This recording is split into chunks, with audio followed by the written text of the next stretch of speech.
A'udzubillahi minasyaitonirrajim. Bismillahirrahmanirrahim. Assalamualaikum warahmatullahi wabarakatuh. Waalaikumsalam warahmatullahi wabarakatuh. Kacantuan deh. Urang ambon terang teh cantuan atos naon? Belum makan ini, belum makan kok kurang semangat. Ya sekali lagi ya. Assalamualaikum warahmatullahi wabarakatuh.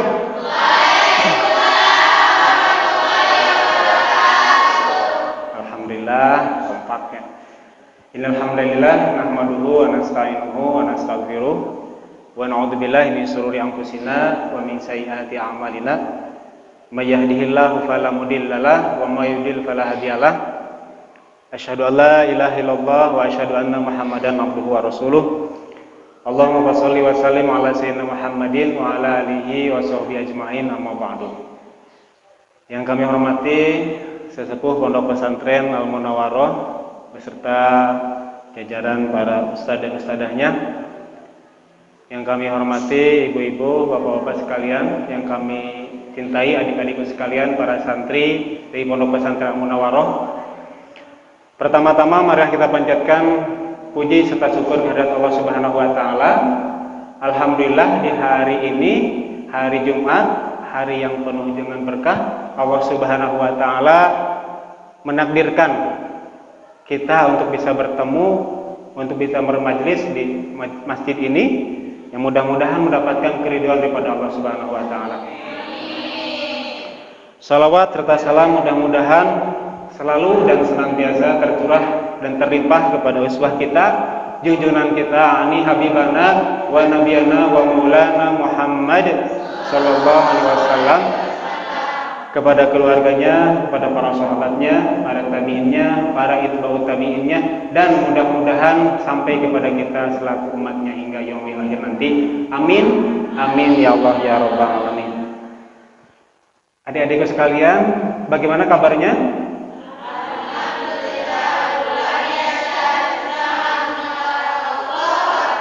Kumaha darama? Nah, jadi menyapa itu, menyapa apa kabar itu adalah kebiasaan para ulama ternyata. Para ulama kayak Imam Syafi'i, Imam Ahmad ketika bertemu dengan koleganya, ketika bertemu dengan kawannya, selalu mengucapkan kaifa haluk.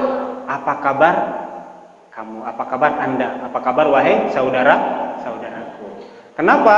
Karena dengan menanyakan kabar, maka secara otomatis kita akan membuat saudara kita berzikir kepada Allah Subhanahu wa taala. Kenapa? Karena ketika kita tanya kabar, otomatis akan menjawab apa? Alhamdulillah. Sama kayak tadi ya, responnya kayak ketika kita mengucapkan salam, Assalamualaikum warahmatullahi wabarakatuh. Maka otomatis spontanitas maka akan dijawab Waalaikumsalam warahmatullahi wabarakatuh. Nah itulah kita harus bangga kepada ajaran ini, kepada syariat ini. Hatta kemudian cara berpapasan aja, cara bertemu aja sudah Allah atur, dan itu menjadi pahala untuk kita. Seperti itu, menanyakan kabar saja menjadi pahala yang besar untuk kita semuanya. Kumaha sararehat sadayana? Alhamdulillah, mudah-mudahan sadayana dipasihan kesehatan, keberkahan yuswa Allah Subhanahu wa taala. Amin. Amin ya Allah ya rabbal alamin. Adik-adikku sekalian, dalam hal ini kakak di sini, kakak ya. Enggak apa-apa ya. Udah tua juga biar serasa masih muda gitu ya. Kakak di sini mewakili dengan reng-rengan sahabat-sahabat dari PPA. Mungkin sudah pernah ya, PPA itu apa artinya? Pola pertolongan Allah. Jadi kita mencoba untuk menjalani pola pertolongan Allah seperti itu. Adalah sebuah komunitas yang di sana diajarkan kembali untuk belajar ketauhidan kepada Allah Subhanahu wa taala. Dengan salah satu amalannya itu seperti ini, GJB, Gerakan Jumat Berkah, silaturahim. Nah, PPA dan Yayasan Abul Yatama Indonesia seperti itu. Oke, berbicara masalah silaturahim ya, ini sekalipun tadi disebutkan bahwa kakak itu motivator, padahal enggak gitu. Kakak kebetulan kesini disuruh aja oleh teteh harus jadi motivator gitu. Padahal bukan motivator, bukan ustadz, tapi mudah-mudahan ada manfaatnya deh ya untuk bisa diambil seperti itu. Oke, berbicara masalah silaturahim, ada satu hadis yang kemudian harusnya menjadi motivasi untuk kita semua. Coba apa hadis tentang silaturahim? Man ahabba ayyubsata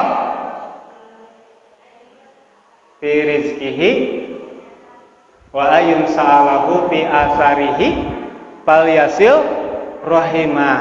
Artinya ada yang tahu? Yang tahu angkat tangan. Cung, yang orang Ambon mana aja angkat tangan. Cung, tahu cung angkat tangan. Orang Maluku, orang Maluku maksudnya, orang Maluku.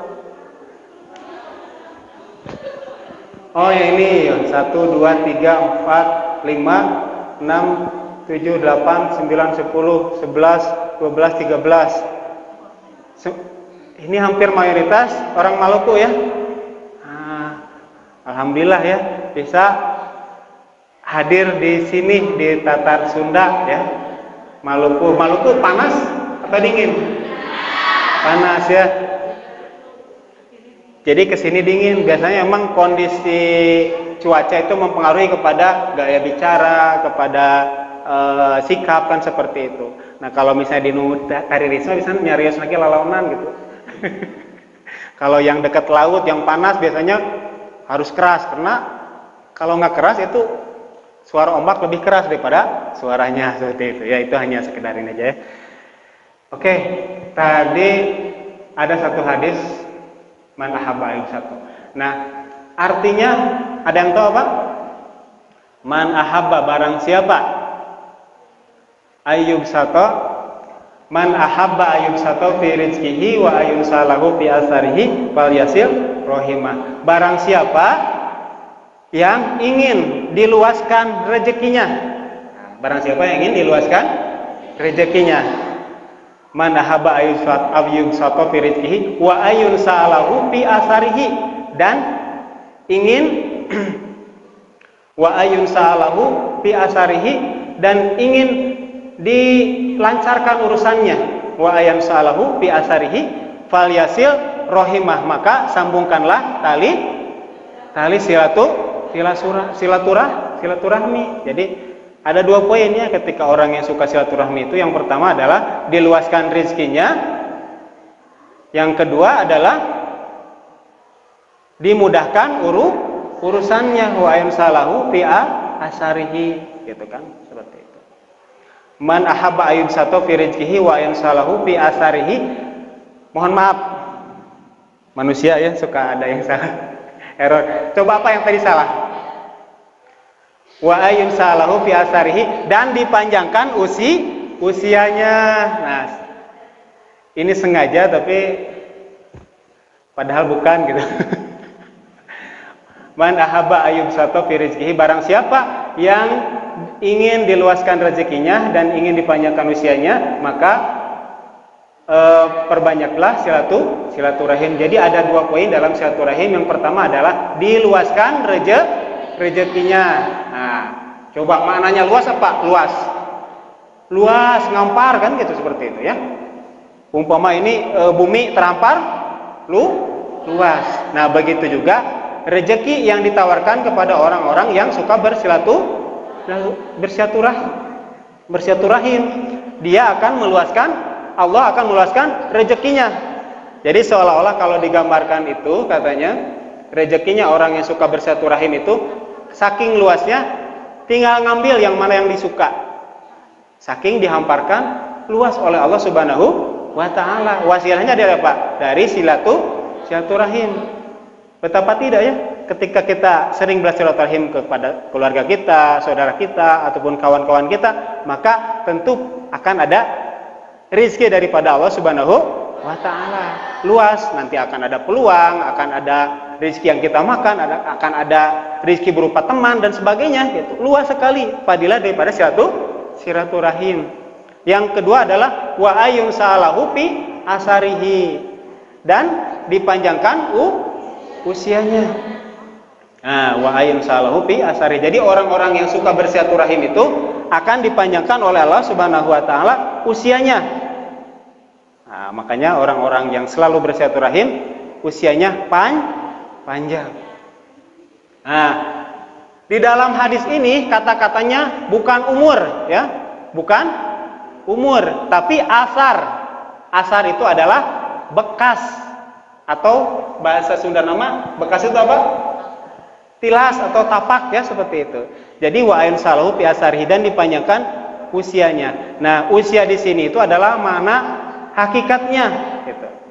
Karena kita seringnya bersilaturahmi kepada saudara-saudara kita, maka sekalipun usia kita pendek, sekalipun usia kita tidak panjang, tidak sampai tua, tapi karena kita sering bersilaturahmi kepada saudara-saudara kita, kepada teman-teman kita, kepada orang tua, kepada siapapun itu, maka Allah akan memanjangkan usianya. Dia akan harum, dia akan dikenang oleh orang-orang yang ada di sekitarnya. Makanya sering ada orang yang kemudian dikenang gitu, padahal kematiannya sudah lama, tapi selalu diomong-omongkan gitu. Si Neng ieu mah, si Ujang ieu mah bisa keur ayana teh sok silaturahmi, ka sepuh teh sopan santun gitu kan, ka saudara teh sok membantu, ke siapapun juga suka membantu. Nah, itu maksudnya adalah dipanjangkan usianya. Meskipun orangnya mah sudah tidak ada, sudah meninggal, tapi Allah Subhanahu wa taala senantiasa akan memanjangkan usianya. Itu makna hakikat. Walaupun secara makna dohir pun orang yang suka bersilaturahmi, suka berteman, pasti dia akan jauh dari perselisihan, dia akan jauh dari pertengkaran, dia akan jauh dari permusuhan. Tentulah ketika kemudian jauh dari perselisihan, persengketaan sebagainya, maka akan aman. Maka secara otomatis dia akan dipanjangkan usianya juga. Tapi yang lebih inti dari sana adalah dipanjangkan usianya secara hakikat oleh Allah Subhanahu wa ta'ala. Sekali lagi, man ahabba ayyub sato fi rizkihi wa ayun sa'alahu fi asarihi falyasil rohimah. Nah, mudah-mudahan dengan kedatangannya kami ke sini dari PPA dan juga Yayasan Abul Yatama mendapatkan keberkahan seperti apa yang tadi disebutkan dalam hadis. Yang pertama adalah dimudahkan, diluaskan rezekinya. Semuanya ini, semua yang hadir di majelis ini dimudahkan rezekinya. Mudah-mudahan Allah, para malaikat mengaminkan, karena setiap ada orang-orang yang berduduk-duduk di majelis ilmu, maka di sana ada para malaikat yang senantiasa menaunginya, mengaminkan sama permohonannya.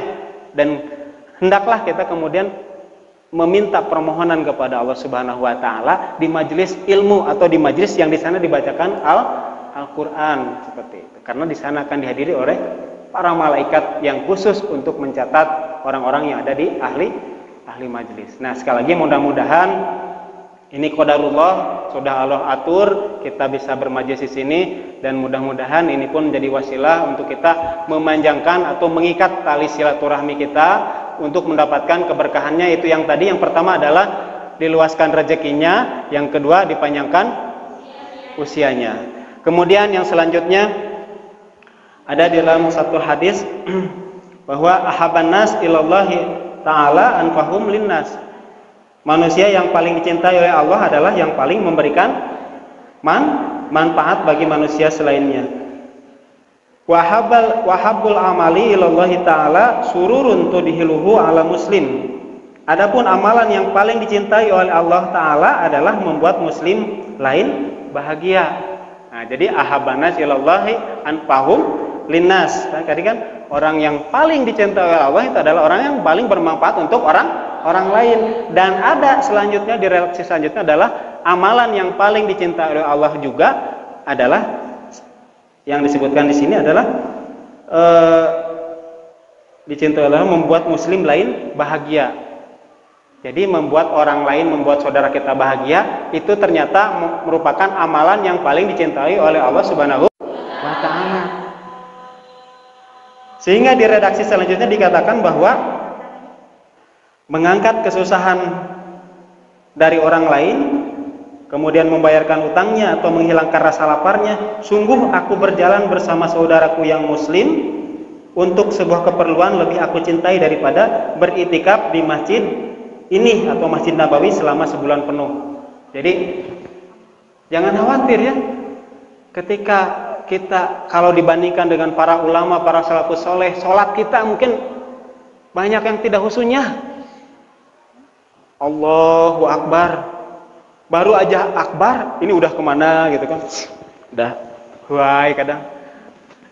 Kakak suka membayangkan, pas kibra bisa nggak kayak gitu? Tengah tukang maju jalan, ojol-ojol gagaro kan, ojol-ojol kumaha kan? Itu dilihat sama manusia gitu.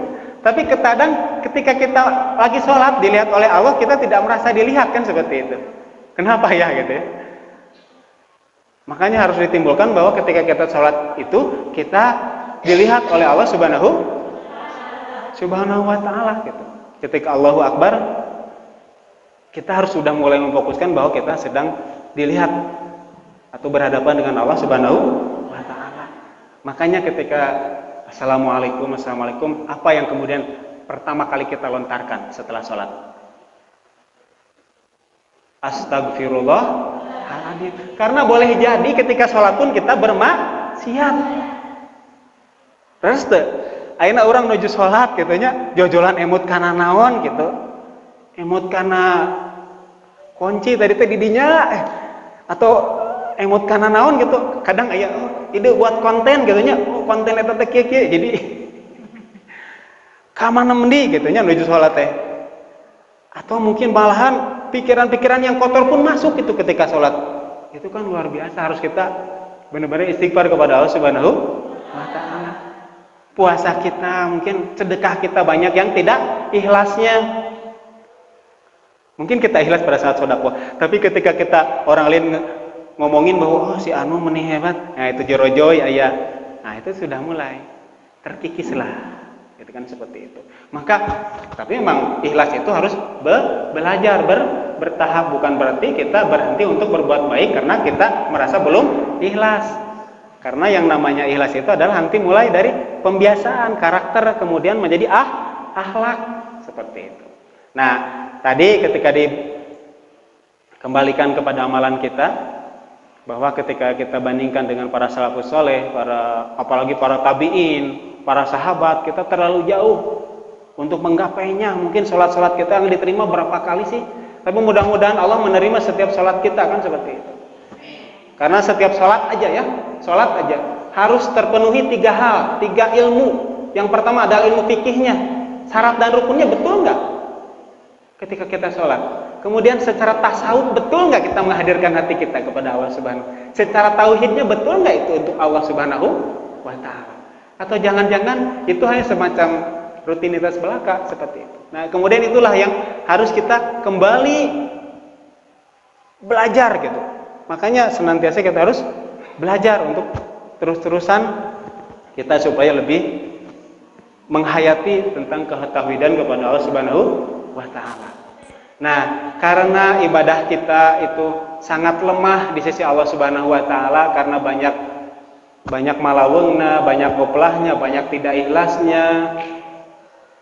Kalau menilik kepada para salafus soleh, kayak Madahibul Arba'ah, imam madhab itu kenapa bisa menjadi seorang mufti? Itu luar biasa kan gitu. Bagaimana dia menjaga wudunya, bagaimana dia menjaga makannya, tidak makan, kita kalau mereka itu berhenti sebelum kenyang kan seperti itu. Kemudian dia mengurangi tidurnya kan gitu, seperti itu. Kita mah boro kan seperti itu.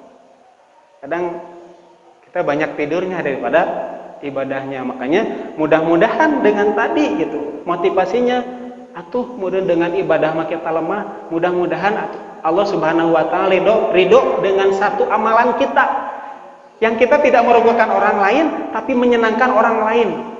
Bisa jadi Allah mungkin kalau dinilai dari ibadah kita lemah, tapi Allah memberikan keriduan di satu titik amalan kita itu, sehingga mudah-mudahan Allah memberikan surga kepada kita atas amalan tersebut. Hanya apa? Menyenangkan hati orang lain.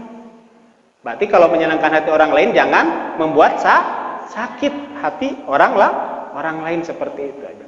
Itu amalkan saja seperti itu. Kemudian sambil kita untuk memperbaiki sholat kita, memperbaiki ibadah kita, memperbaiki keikhlasan kita kepada Allah Subhanahu wa Ta'ala. Nah, mungkin salah satu hal ini poin punten ya, jadi kemana meni katanya, mudah-mudahan ada poin-poin yang bisa diambil. Tadi ketika dirunut bahwa datang ke sini itu adalah untuk silaturahim, dan silaturahim tadi sudah ditahu padilahnya itu salah satunya itu ada 2 gitu. Yang pertama adalah diluaskan rezekinya, yang kedua dipanjangkan usianya. Dan amalan yang paling dicintai oleh orang yang paling dicintai oleh Allah adalah orang yang paling bermanfaat kepada orang lain. Dan amalan yang paling dicintai oleh Allah Subhanahu wa Ta'ala adalah memasukkan rasa bahagia kepada saudara muslim kita. Mudah-mudahan kesemuanya itu apa yang kemudian dilakukan oleh rekan saya dan rekan-rekan semuanya itu dalam rangka untuk menjalankan amalan itu, dalam rangka untuk mencari keridhaan daripada Allah Subhanahu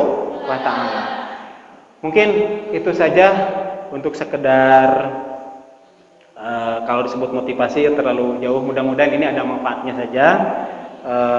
Kurangnya mohon maaf sebesar-besarnya. Billahi taufiq wal hidayah. Assalamualaikum warahmatullahi wabarakatuh.